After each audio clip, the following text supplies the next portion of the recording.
ರಿವ್ಯೂಗೆ ಹೋಗೋಕ್ಕಿಂತ ಮುಂಚೆ Kannappa review upload ಆಗಿದೆ, ಕೆಳಗಡೆ ಲಿಂಕ್ ಇರುತ್ತೆ, ನೋಡಿಲ್ಲ ಅಂದರೆ ನೋಡಿ. ಮಹಾದೇವನನ್ನ ಭಕ್ತಿಯಿಂದ ಪೂಜಿಸಿದಂಥ ಕಣ್ಣಪ್ಪನ ಬಗ್ಗೆ ಹೇಳಿದ್ದಾಯಿತು. ಈಗ ಸೀದಾ ಮಾದೇವನ ಬಗ್ಗೆನೇ ಮಾತಾಡೋಣ ಬನ್ನಿ. ಮಾದೇವ ಇದು ನವೀನ್ ರೆಡ್ಡಿ ಅವರು ಡೈರೆಕ್ಟ್ ಮಾಡಿರುವಂಥ ಚಿತ್ರ. ಇಲ್ಲಿ ನಮ್ಮ ಮುಖ್ಯ ಪಾತ್ರದ ಹೆಸರು ಮಾದೇವ ಅಂತ. ಅವನಿಗೆ ಹಿಂದೆ ಮುಂದೆ ಅಂತ ಯಾರೂ ಇರೋದಿಲ್ಲ. ಅವನ ಕೆಲಸನೇ ಜೈಲಿನಲ್ಲಿ ನೇಣು ಶಿಕ್ಷೆಗೆ ಒಳಗಾಗಿರೋರನ್ನ ನೇಣಿಗೆ ಹಾಕುವಂಥದ್ದು, ಪೊಲೀಸರಿಗೆ ಜೈಲಿನಲ್ಲಿ ಒಂದಷ್ಟು ಸಹಾಯ ಮಾಡುವಂಥದ್ದು, ಖೈದಿಗಳನ್ನು ಕಂಟ್ರೋಲ್ ಮಾಡೋದಕ್ಕೆ. ಸೊ ಈ ಥರ ದಯೇನೇ ಇಲ್ಲದೆ ಇರೋ, ಒಂದಷ್ಟು ಎಮೋಷನ್ಸ್ ಅನ್ನೋದೇ ಇಲ್ಲದೆ ಇರುವಂಥ ಮನುಷ್ಯನ ಲೈಫಲ್ಲಿ ಏನೇನಾಗುತ್ತೆ, ಏನೇನಾಗಿದೆ ಆ್ಯಂಡ್ ಇವನ ಮುಂದಿನ ಲೈಫ್ ಹೇಗಿರುತ್ತೆ ಅನ್ನೋದನ್ನೆಲ್ಲ ನೀವು ಸಿನಿಮಾದಲ್ಲೇ ನೋಡಿ ತಿಳ್ಕೊಳ್ಬೇಕು.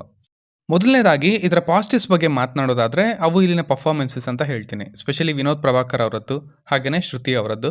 ಮೇಲೆ ಹೇಳಿದ ಹಾಗೆಯೇ ಈ ಪಾತ್ರನೇ ಡಿಫ್ರೆಂಟ್ ಆಗಿದೆ.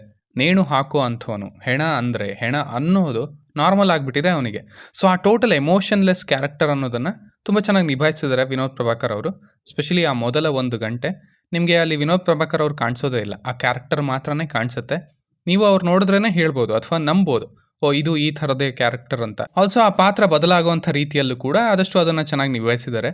ಒಂದೊಂದು ಸ್ಟೇಜಲ್ಲಿ ಇನ್ಕ್ರೀಸ್ ಮಾಡ್ಕೊಳ್ತಾ ಎಕ್ಸ್ಪ್ರೆಷನ್ಸ್ನ ಕೊಟ್ಟಿದ್ದಾರೆ ಅಂತ ಅನಿಸ್ತು. ಇನ್ನು ಶ್ರುತಿ ಅವರು, ಅವರಿಗೆ ಒಂದು ಒಳ್ಳೆ ಪಾತ್ರ ಆ್ಯಂಡ್ ಆಲ್ಸೋ ಒಬ್ಬ ಎಕ್ಸ್ಪೀರಿಯನ್ಸ್ಡ್ ಆ್ಯಕ್ಟ್ರೆಸ್ ಯಾವ ಥರದ ವ್ಯಾಲ್ಯೂನ ತರ್ಬೋದು ಒಂದು ಸಿನಿಮಾಗೆ ಅನ್ನೋದನ್ನು ಅವ್ರು ಇಲ್ಲಿ ಪ್ರೂವ್ ಮಾಡಿದ್ದಾರೆ ಅಂತ ಹೇಳ್ತೀನಿ. ಆ್ಯಕ್ಚುಲಿ ಸೀನಲ್ಲಿದ್ದ ರೈಟಿಂಗಿಂತ ಶ್ರುತಿ ಅವರ ಪರ್ಫಾರ್ಮೆನ್ಸ್ನಲ್ಲಿ ಹೆಚ್ಚು ಇಂಪ್ಯಾಕ್ಟ್ ಇತ್ತು. ಅವರ ಪ್ರೆಸೆನ್ಸ್ನಿಂದ, ಆ ಸಣ್ಣ ಮಾಡಿಫಿಕೇಷನ್ಸ್ನಿಂದ ಒಂದಷ್ಟು ಸೀಕ್ವೆನ್ಸಸ್ ಸಾಕಷ್ಟು ಚೆನ್ನಾಗಿ ಬಂದಿದ್ದಾವೆ ಅಂತ ಹೇಳ್ತೀನಿ.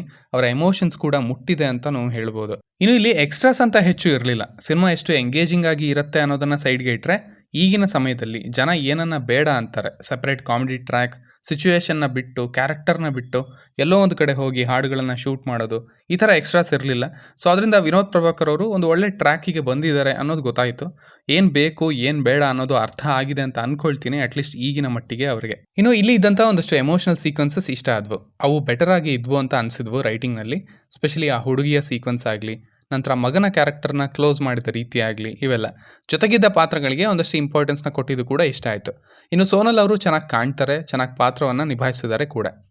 ಇನ್ನು ಇದರ ನೆಗೆಟಿವ್ಸ್ ಕಡೆಗೆ ಬರೋದಾದರೆ, ಸಿನಿಮಾದಲ್ಲಿ ಮೇಲೆ ಹೇಳಿದ ಪಾಸಿಟಿವ್ಸ್ ಇದ್ದರೂ ಕೂಡ ಓವರ್ ಆಲ್ ಸಿನಿಮಾ ನಿಮಗೆ ಕೊಡುವಂಥ ಎಕ್ಸ್ಪೀರಿಯನ್ಸ್ ಕಮ್ಮಿನೇ ಇರುತ್ತೆ. ಅಂದರೆ ನಾವು ಎಷ್ಟೋ ಸಿನಿಮಾಗಳನ್ನು ನೋಡಿದ ಅನುಭವ ಮತ್ತೆ ಬರುತ್ತೆ. ಇಲ್ಲೇನೋ ಹೊಸದನ್ನು ನೋಡ್ತಾ ಇದ್ದೀವಿ ಅನ್ನೋ ಭಾವನೆ ಬರೋದಿಲ್ಲ. ನಿಮ್ಮನ್ನು ಸಿನಿಮಾ ಸರ್ಪ್ರೈಸ್ ಮಾಡೋದಿಲ್ಲ. ಒಂದಷ್ಟು ಸೀಕ್ವೆನ್ಸಸ್ ಪರ್ಫಾರ್ಮೆನ್ಸ್ನಿಂದ ಬೆಟರ್ ಆಗಿದ್ದಾವೆ, ಬಿಟ್ಟರೆ ಸಿನಿಮಾ ಒಂದೇ ರೀತಿಯಲ್ಲಿ ನಮಗೆ ಗೊತ್ತಿರುವಂಥ ರೀತಿಯಲ್ಲೇ ಮುಂದೆ ಸಾಗುತ್ತೆ, ಅಷ್ಟು ಎಂಗೇಜಿಂಗ್ ಆಗೂ ಇರೋದಿಲ್ಲ. ಸೊ ಒಂದಷ್ಟು ಹೊಸ ಸೀಕ್ವೆನ್ಸಸ್ ಇರಬಹುದಿತ್ತು ಅಂತ ಅನ್ನಿಸ್ತು. ಈ ಸಿನಿಮಾಗೆ ಅವು ಬೇಕಿತ್ತು ಅಂತಲೂ ಅನ್ನಿಸ್ತು. ಸೊ ಸಿಂಪಲ್ ಆಗಿ ಹೇಳೋದಾದರೆ ಇದೊಂದು ಎಬವ್ ಅವರೇಜ್ ಸಿನಿಮಾ ಅಂತ ಹೇಳ್ತೀನಿ. ಪಾಸಿಟಿವ್ಸ್ ಇದ್ದಾವೆ, ಆಗಲೇ ಹೇಳಿದ ಹಾಗೆ. ವಿನೋದ್ ಪ್ರಭಾಕರ್ ಅವರು ಒಂದಷ್ಟನ್ನು ಅರ್ಥ ಮಾಡ್ಕೊಂಡಿದ್ದಾರೆ ಅಂತಲೂ ಅನ್ನಿಸ್ತು. ಬಟ್ ಓವರ್ ಆಲ್ ಸಿನಿಮಾ ಆಗಿ ಇದು ಕೊಡುವಂಥ ಕೊಟ್ಟಂಥ ಎಕ್ಸ್ಪೀರಿಯನ್ಸ್ ಎಬವ್ ಅವರೇಜಲ್ಲೇ ನಿಲ್ತು ಅಂತ ಹೇಳ್ಬೋದು. ಇನ್ನು ರಿವ್ಯೂ ಬಗ್ಗೆ ಹೇಳಬೇಕಂದ್ರೆ, ಸಿನಿಮಾನ ನೋಡಿದ್ದು ಲೇಟಾಗಿ, ಯಾಕಂದರೆ ಇದರ ಪ್ರೋಮೋಸ್ ಆಗಲಿ ಅಥವಾ ಟೀಸರ್ ಆಗಲಿ ಅಂತ ಇಂಪ್ರೆಸ್ ಮಾಡಿರಲಿಲ್ಲ. ಬಟ್ ನಂತರ ತುಂಬ ಚೆನ್ನಾಗಿ ಕೇಳ್ಕೊಂಡ್ರು, ವರ್ಡ್ ಆಫ್ ಮೌತ್ ಚೆನ್ನಾಗಿದೆ ಅಂತ ಬರ್ತಾ ಇದ್ದರಿಂದ ಹೋಗಿ ನೋಡಿದೆ. ಬಟ್ ನನಗೆ ಅಷ್ಟಕ್ಕಷ್ಟೇ ವರ್ಕ್ ಆಗಿದ್ದು, ಸಿನಿಮಾ ಮೇಲೆ ಹೇಳಿದ ಹಾಗೆ. ಬಟ್ ಒಂದಷ್ಟು ಜನಕ್ಕೆ ಇಷ್ಟ ಆಗ್ತಾ ಇದೆ, ಇಂಡಸ್ಟ್ರಿ ಬೇರೆ ಈ ಫೇಸಲ್ಲಿ ಇದೆ. ಸೊ ಈಗ ನಾನೇನು ಬಂದು ನೆಗೆಟಿವ್ ಮಾಡೋದು ಅನ್ನೋ ಭಾವನೆ ಬರುತ್ತೆ, ಸ್ಪೆಷಲಿ ಲೇಟಾಗಿ ನೋಡಿದಾಗ ಮಾತ್ರ. ಬಟ್ ಎಲ್ಲ ಹೇಳ್ತಾ ಇದ್ದಾರೆ ಅಂತ ಪಾಸಿಟಿವ್ ಆಗೂ ಹೇಳೋಕ್ಕಾಗಲ್ಲ. ಸೊ ಆ ಲೆಕ್ಕದಲ್ಲಿ ಒಂದಷ್ಟು ಸಿನಿಮಾಗಳನ್ನು ರಿವ್ಯೂ ಮಾಡಲ್ಲ ಅಷ್ಟೇ. Even Blink cinema, Murphy cinema, ಹೀಗೆ ಸಾಕಷ್ಟು ಇವುಗಳಿಗೂ ನಾನು ಅದನ್ನೇ ಮಾಡಿದ್ದು.